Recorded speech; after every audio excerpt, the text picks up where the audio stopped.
Seminggu, 2 minggu, bahkan lebih serangan ini sudah berlangsung. Tapi rasanya masih jauh dari kata damai. Ledakan kembali mengguncang, balasan dibalas lagi. Dendam tak surut, justru makin liar. Serangan bukan lagi rahasia, target bukan lagi proksi. Bahkan apa yang dulu ditakuti kini terjadi. Dunia memang menyaksikan, tapi seolah bisu. Di atas puing dan asap, 2 hal sedang dipertaruhkan.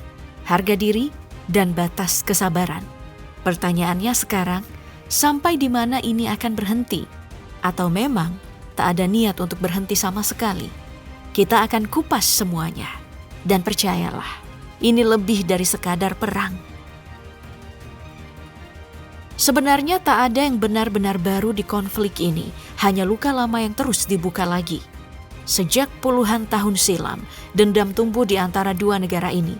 Saling curiga, saling tuduh, dan saling siaga. Satu merasa terancam oleh nuklir, yang lain merasa diincar oleh koalisi. Dan ketika proksi tak lagi cukup, mereka mulai bicara dengan rudal. Tiap ledakan bukan hanya soal politik atau agama, tapi tentang sejarah yang tak pernah diikhlaskan. Dan kini semua itu kembali meledak ke permukaan. Sebelum rudal dilepaskan, serangan pertama justru datang secara diam-diam.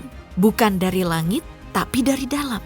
Mereka menyusup, menyewa mata dan telinga, membayar warga sipil untuk jadi mata-mata. Bom pun dipasang di Teheran Barat, hanya beberapa kilometer dari pusat pemerintahan.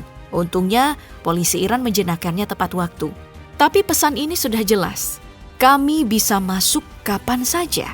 Inilah wajah baru perang. Kolaborator lokal, disinformasi, dan uang yang membutakan. Ketika propaganda menyelinap dan tetangga sendiri jadi alat musuh, siapa lagi yang bisa dipercaya? Perang belum dimulai, tapi rasa saling curiga sudah mulai lebih dulu meledak. Dan yang meledak setelahnya adalah jantung strategi masing-masing negara. Tapi, serangan bukan cuma datang dari langit. Di dunia tanpa batas, Iran membalas lewat jalur yang jauh lebih sunyi, tapi tak kalah mematikan. Dunia maya. Beberapa hari setelah sistem-sistem penting lumpuh oleh serangan cyber misterius, Iran menjawab. 2 hari berturut-turut, jantung cyber Israel dibakar secara harfiah. Taman teknologi Gaviam di Beersheba, tempat berkumpul perusahaan-perusahaan cyber elit dan simpul strategis operasi digital Israel, jadi sasaran utama. Bangunan ini rusak berat, api menyala hebat, dan sinyalnya jelas. Iran tahu kemana harus menghantam. Tapi Iran tidak berhenti di situ. Mereka meretas ratusan kamera keamanan, baik milik pemerintah maupun swasta di seluruh Israel. Kamera yang dulu hanya merekam jalan dan toko, kini berubah jadi mata-mata.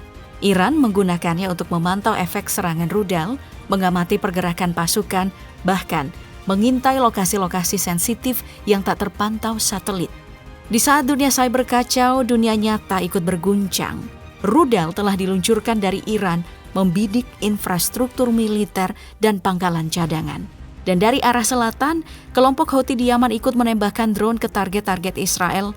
Seakan konflik ini bukan lagi 2 arah, tapi mulai bercabang ke segala penjuru. Apa yang awalnya terlihat sebagai aksi balasan, perlahan-lahan menunjukkan tanda ini bukan hanya respons, ini bagian dari rencana. Dan rencana itu tampaknya belum selesai. Dan benar saja, balasan pun datang. Bukan sekadar mengirim rudal, mereka memilih target yang berarti. Di kota Qom, Iran Tengah, sebuah kapal intelijen diserang. Kapal yang diyakini jadi pusat kendali pengawasan digital itu tak lagi bisa digunakan. Di Bandar Abbas, depot senjata meledak. Tak jauh dari sana, sebuah blok apartemen runtuh. Seorang komandan pasukan Quds sayap operasi luar negeri Garda Revolusi dilaporkan tewas. Lalu di Khorramabad, Iran Barat, 5 anggota Garda Revolusi jatuh. Serangan ini telah menyasar jantung pertahanan dan simbol kekuasaan. Di Isfahan, untuk kedua kalinya situs nuklir di kota ini dihantam. Serangan ini bukan cuma mengguncang tanah, tapi juga kepercayaan publik.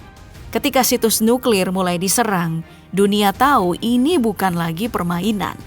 Israel menunjukkan satu hal, Mereka tahu kemana harus menghantam dan kapan harus membuat lawan gemetar. Tapi setiap serangan itu punya harga. Dan setiap nyawa yang hilang hanya membuat lingkaran balas dendam ini makin sulit dihentikan. Serangan ke situs nuklir Iran tak dilakukan sendirian. Di balik presisi itu ada Amerika. 3 lokasi disasar, Fordow, Natanz, dan Isfahan.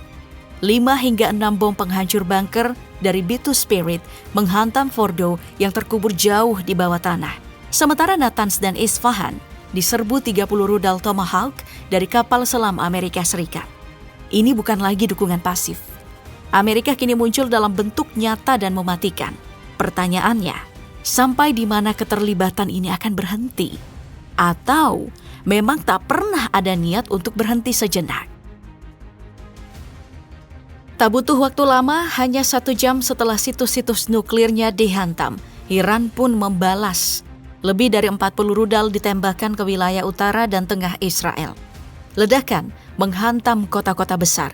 Sirene meraung, langit memerah. Sedikitnya 86 orang terluka, beberapa kritis. Ini bukan sekadar reaksi emosional, ini adalah respon yang sudah disiapkan. Seolah Iran ingin menunjukkan, kalian menyerang fondasi kami akan mengguncang kota-kota kalian. Dan dalam setiap dentuman, terasa satu hal yang makin jelas. Tak ada niat untuk meredam. Yang ada, hanya saling menaikkan taruhan. Di balik angka dan strategi, korban pun terus bertambah. Di Iran setidaknya 430 orang tewas dan lebih dari 3.500 lainnya terluka sejak konflik ini pecah. Sementara di Israel, 21 orang meninggal dan 590 luka-luka. Angka-angka ini bukan statistik.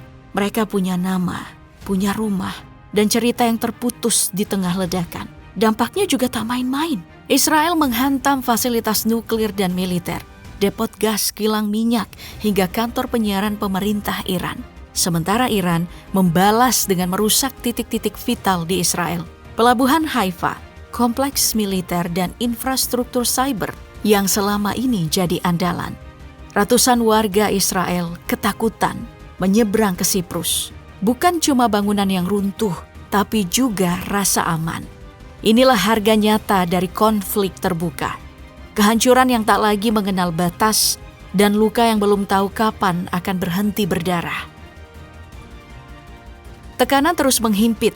Israel mulai kehabisan stok pencegat. Sensor tak lagi setajam di awal.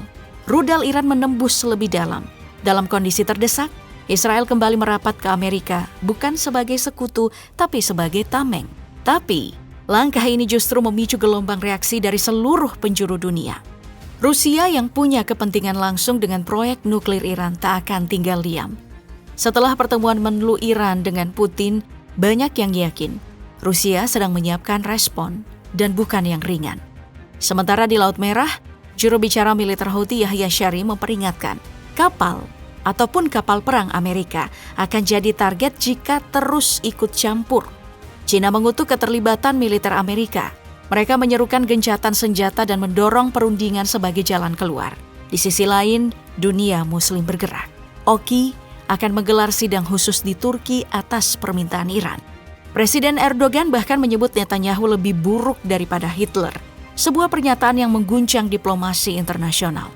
Ia mendesak dunia menghentikan agresi sebelum semuanya terlambat. Konflik ini tak lagi milik 2 negara. Dunia mulai ikut terbakar, dan tak ada yang bisa memastikan seberapa jauh apinya akan menjalar. Sekarang, dunia berdiri di persimpangan.